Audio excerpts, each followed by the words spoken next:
Sebelum kita mulai presentasinya, izinkan memperkenalkan dulu kami dari kelompok 2 dari IT 101. Kali ini ingin mempresentasikan proposal yang berjudul pengoperasian matriks menggunakan Python. Di kelompok 2, kami beranggotakan yang pertama ada Mas Muhammad Ismail, yang kedua saya sendiri, Tri Astuti Yulianti, yang ketiga Mas Igusti Gede Angga, yang keempat Mas Gilang Indrawan, yang kelima Mas M. Sukardi Haikal, yang keenam Mas Tema Anggara, yang ketujuh Mbak Rina. Latar belakang. Menurut Wikipedia, matriks adalah susunan, bilangan, simbol, atau ekspresi yang disusun dalam baris dan kolom sehingga membentuk suatu bangun persegi. Susunan elemen secara horizontal dalam matriks disebut baris, atau row, yang diwakilkan dengan huruf M. Sedangkan susunan elemen secara vertikal pada matriks disebut kolom, yang diwakilkan dengan huruf N. Dalam bahasa pemrograman Python, matriks termasuk jenis list bersarang atau nest list, atau juga biasa disebut list multidimensi yang mana cara pembuatannya dengan membuat list di dalam list. Matriks bisa dibuat secara manual, perulangan, ataupun menggunakan library NumPy. Tinjauan pustaka. Tinjauan pustaka ini menjelaskan tentang apa itu NumPy dan kapan harus digunakan pada operasi matriks. NumPy adalah pustaka Python yang memungkinkan kalkulasi numerik sederhana dari array dan matriks tunggal dan multidimensi.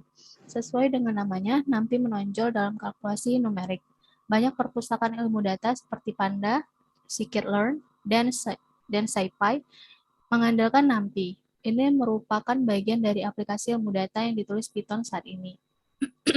Melihat banyak perhitungan aljabar linear dapat diselesaikan dengan mudah dengan NumPy, dalam beberapa algoritma pembelajaran mesin, aljabar linear adalah metode matematika yang penting. Mengetahui NumPy secara mendalam memungkinkan Anda membangun perpustakaan atau memperluas perpustakaan yang ada untuk pembelajaran mesin. Lanjut ke pembahasan penjumlahan matriks yang akan disampaikan oleh Mas Muhammad Ismail. Saya lanjutkan untuk bagian pembahasan penjumlahan matriks. Dua matriks A dan B dapat dijumlahkan menjadi matriks C jika dan hanya jika ordo C sama dengan ordo A sama dengan ordo B. Lalu juga CIJ sama dengan AIJ ditambah BIJ untuk semua I bagian baris dan J bagian kolom. Contoh, jika diketahui 4 buah matriks, jika ditanyakan tentukanlah A, metrik A plus metrik B, dan B, metrik B plus metrik A, C, metrik C plus metrik D, D, metrik D plus metrik C, E, metrik A plus metrik C. Bisa kita lihat bahwa metrik A plus metrik B sama dengan metrik B plus metrik A, di mana matriks A dan B memiliki ordo yang sama, yaitu 3, 2. Dengan demikian, pada penjumlahan matriks berlaku sifat komutatif. Pada contoh ini, kita masukkan array dari matrik ke variabel A, B, C, dan D dengan menggunakan library NumPy. Setelah matrik dimasukkan menjadi variabel array, maka kita bisa langsung melakukan operasi penjumlahan metrik dan masukkan hasilnya ke variabel baru, misalnya J, dan tampilkan hasilnya. Contohnya seperti berikut. J sama dengan A ditambah B. Kemudian kita tampilkan hasilnya dengan print J. Maka hasilnya seperti ini. Dan karena sifat komutatif antara matriks A dan matriks B, maka kita dapat lakukan penjumlahan sebaliknya, yaitu B ditambah A, dan hasilnya adalah sama, seperti berikut. J sama dengan B ditambah A, dan kita print J, maka hasilnya adalah sama. B ditambah A sama dengan A ditambah B. Lain halnya dengan soal E. Karena ordo A tidak sama dengan ordo C, maka A ditambah C dikatakan tidak terdefinisi. Pada Python, hal ini akan menyebabkan error, seperti pada tampilan berikut. Selanjutnya mengenai pengurangan matriks. Sama seperti pada penjumlahan matriks, pengurangan matriks hanya dapat dilakukan pada matriks yang mempunyai ordo yang sama. Jika ukurannya berbeda, maka hasilnya akan tidak terdefinisikan. Contoh, diketahui metrik A 1, min 3, 2, min 1, Metrik B, 2, min 1, 1, 3. Dan metrik C, min 1, 3, 4, min 2. Tentukanlah A dikurangi B, kemudian B dikurangi A, C, A dikurangi B dikurangi C, dan D, A dikurangi B dikurangi C. Seperti pada sebelumnya, kita masukkan metrik tersebut ke dalam variabel array. Di sini A, B, dan C. Kita bisa tampilkan dan kita lihat metriknya sudah sesuai dengan soal. Untuk jawaban nomor A, yaitu A dikurangi B, maka kita dapat langsung melakukan J sama dengan A dikurangi B, dan print J hasilnya min 1, min 2, 1, min 4.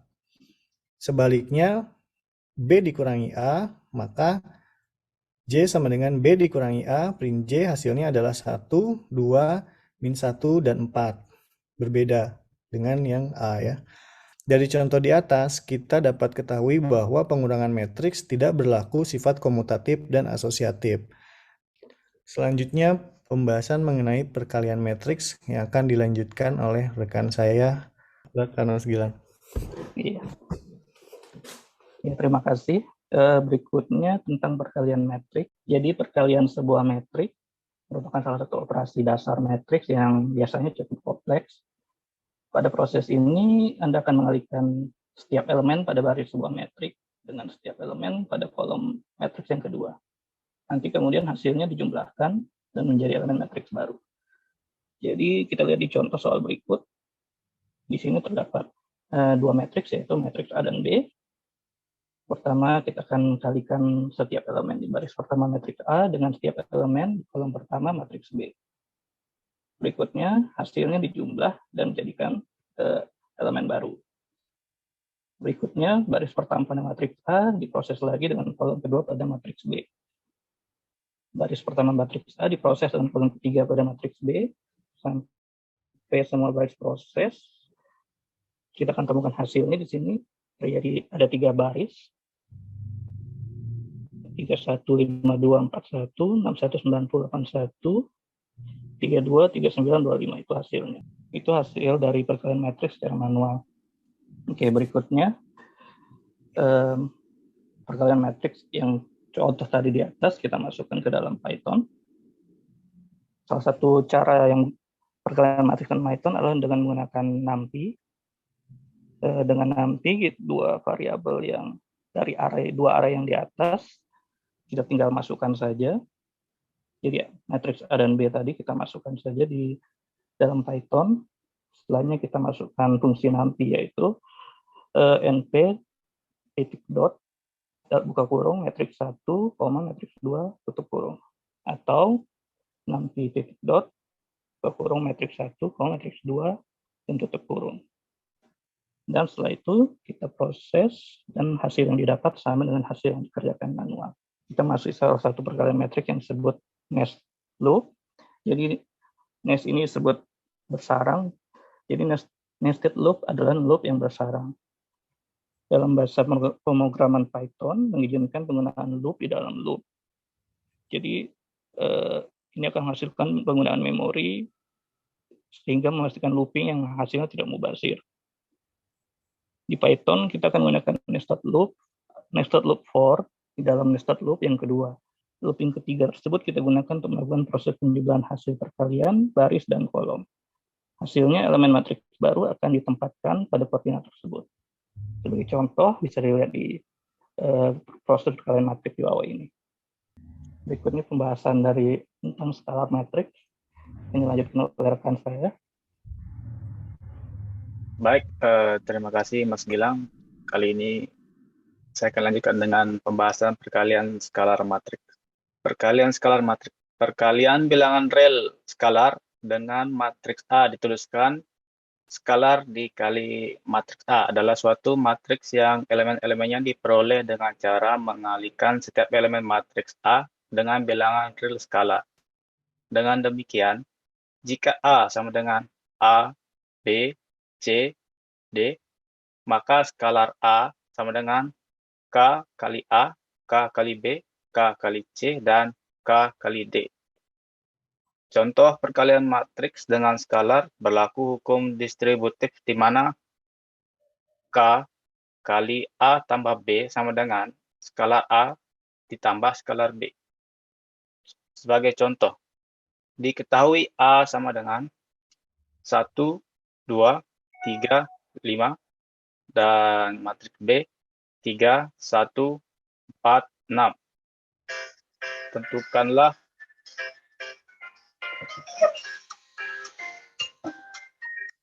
bentuk yang paling sederhana dari matriks A. 2 kali matriks A. B. Matriks A tambah 2 kali matriks B. Dan C. 2 kali matriks A dikurangi 3 kali matriks B.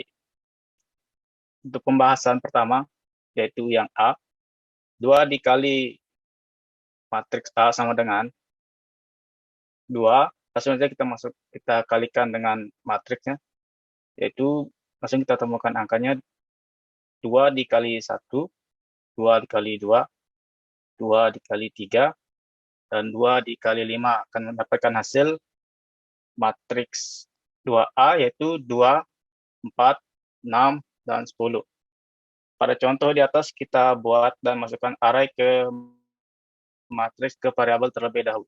Seperti yang ditampilkan di slide, langsung saja kita masukkan untuk skalar A dengan np.array, kita masukkan angka matriksnya, dan kita buat skalar itu 2. Kita buktikan apakah hasilnya akan sama dengan proses yang secara manual. Ya, bisa langsung dilihat hasilnya sama dengan yang kita lakukan dengan manual, itu 2, 4, 6, dan 10. Baik, selanjutnya akan dilanjutkan dengan rekan selanjutnya. Baik, selamat malam teman-teman. Selanjutnya kita akan bahas tentang operasi transpose matriks. Jadi, operasi transpose matriks ini hanya terdapat pada matriks dan vektor. Pada skalar tidak dilakukan operasi transpose karena di skalar hanya memiliki satu baris dan satu kolom. Sehingga transpose pada skalar sama dengan skalar tersebut gitu. Dan pengertian simpel dari sebuah transpose matriks ini sebenarnya adalah pengubahan baris ke kolom dan ataupun sebaliknya pengubahan kolom menjadi baris seperti itu. Kita lihat contohnya di sini kita punya kita punya matriks A, elemennya itu min 5, 6, 6, 9. Di sini kan awalnya ini masih berbentuk kolom. Jadi seperti pengertian simpel dari sebuah transpose matriks yang saya katakan sebelumnya itu pengubahan kolom ke baris ataupun baris ke kolom. Ini kita lihat ini masih dalam sebuah kolom. Jadi kita simpelnya kita rubah aja ke baris kayak gitu. Menjadi min 5, 6, 6, 9 seperti itu. Langsung kita lanjut ke contoh kedua, yaitu kita punya matriks B. Di sini kita mempunyai matriks yang berordo 3 kali 4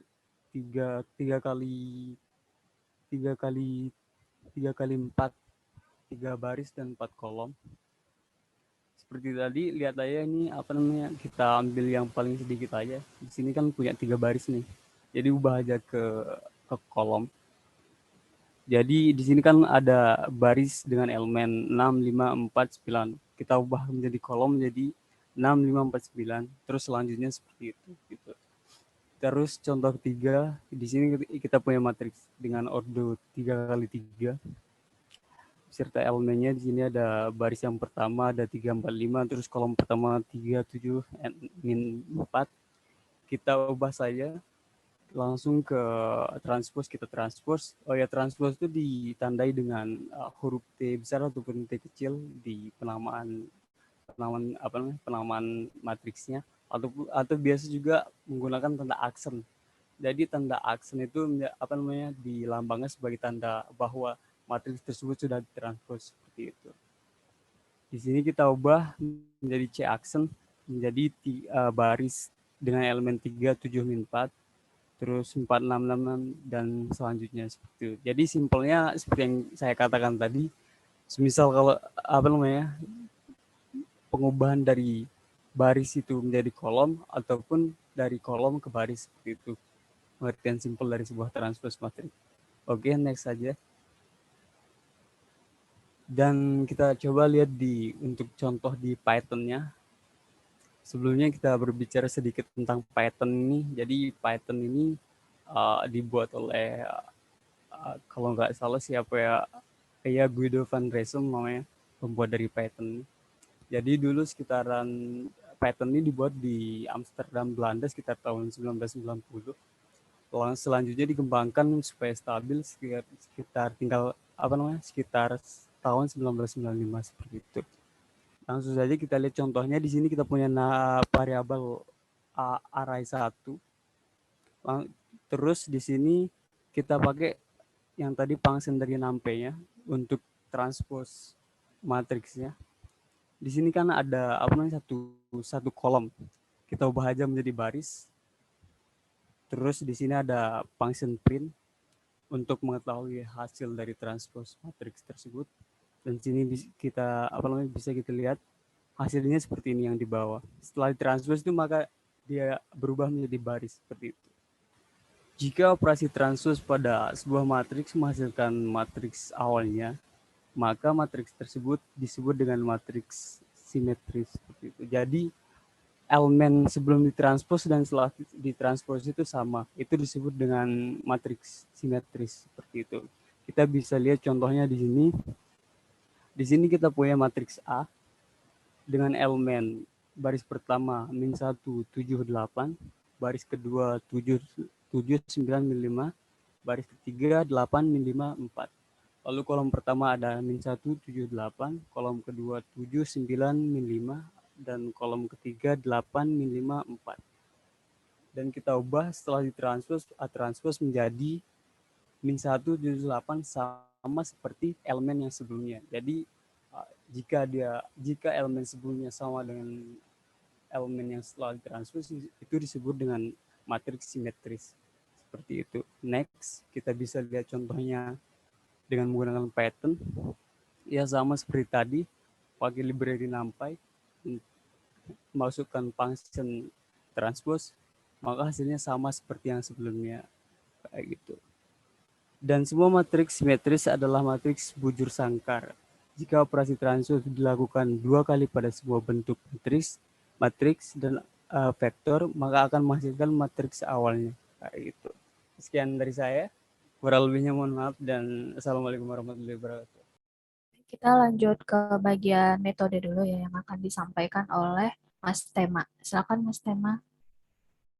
Oke, jadi metode yang kita bisa gunakan untuk operasi matriks di Python. Jadi pertama dapat kita katakan matriks itu sebagai list 2 dimensi, di mana satu list berisi list lagi. Untuk mempresentasikan matriks, kita harus menyiapkan list dengan panjang yang sama dalam suatu list. Bila list-list berbeda panjangnya, maka list tersebut disebut sebagai sparse matrix. Setelah mendefinisikan suatu matriks, tentu kita ingin mengakses setiap elemen pada matriks tersebut. Dengan memanfaatkan nested loop for, kita dapat mengakses suatu elemen pada koordinat tertentu. Jadi yang pertama tuh kita bisa melakukan penjumlahan matriks. Penjumlahan matriks dilakukan dengan menjumlahkan setiap elemen. Hasil penjumlahan tersebut akan menjadi elemen baru. Masing-masing matriks kita akses setiap elemennya pada koordinat yang sama, kemudian kita jumlahkan untuk mendapatkan elemen baru. Yang kedua, melakukan pengurangan matriks. Tidak berbeda jauh dengan penjumlahan matriks. Pada pengurangan matriks, kita hanya mengganti operatornya saja dengan tanda kurang. Maka matriks baru akan berbentuk sebagai hasil dari pengurangan setiap kedua elemen matriks. Yang ketiga, melakukan perkalian matriks. Perkalian matriks merupakan suatu operasi dasar yang tricky, karena di dalamnya bukan hanya terdapat operasi perkalian. Perkalian suatu matriks memang tidak sama dengan bilangan biasa. Tidak juga langsung mengkalikan setiap elemen. Perkalian matriks dilakukan dengan menjumlahkan hasil perkalian suatu baris matriks pertama ke kolom matriks kedua. Setiap baris di matriks pertama akan dikalikan ke setiap kolom di matriks kedua. Di Python kita akan menggunakan nested loop for. Di dalam nested loop yang kedua, looping ketiga tersebut kita gunakan untuk melakukan proses penjumlahan hasil perkalian baris dan kolom. Cukup sekian. Assalamualaikum warahmatullahi wabarakatuh. Selanjutnya itu bagian penutup yang akan disampaikan oleh Mbak Rina Sapitri. Baik, terima kasih Mbak Tri. Jadi, kesimpulan dari materi yang telah disampaikan teman-teman tadi, dapat kita simpulkan bahwa yang pertama, dua buah matriks dapat dijumlahkan apabila keduanya memiliki ordo yang sama. Yang kedua, dua buah matriks dapat dikurangkan apabila keduanya memiliki ordo yang sama. Yang ketiga, dua buah matriks dapat dikalikan jika memiliki jumlah kolom matriks pertama yang sama dengan jumlah baris matriks kedua. Yang keempat, operasi transport hanya terdapat pada matriks dan vektor. Di sini juga kami mempunyai saran, yaitu dari penulisan makalah ini masih banyak terdapat kekurangan dan referensi yang menyebabkan ketidaksempurnaan dalam penyajian dan penyusunan makalah. Mengingat keterbatasan sumber literatur penulis, maka untuk memahami lebih lanjut tentang pengoperasian matriks, khususnya menggunakan Python, penulis berharap pembaca dapat mencari sumber-sumber yang lain di internet dan buku-buku yang terkait dengan pengoperasian matriks. Terima kasih, mungkin itu saja yang dapat saya sampaikan. Saya akhiri, wassalamualaikum warahmatullahi wabarakatuh. Baik, sekian presentasi dari kelompok 2. Mohon maaf apabila terdapat kekurangan di sana-sini. Lebih dan kurang kami mohon maaf. Wabillahi taufiq wal hidayah. Wassalamualaikum warahmatullahi wabarakatuh.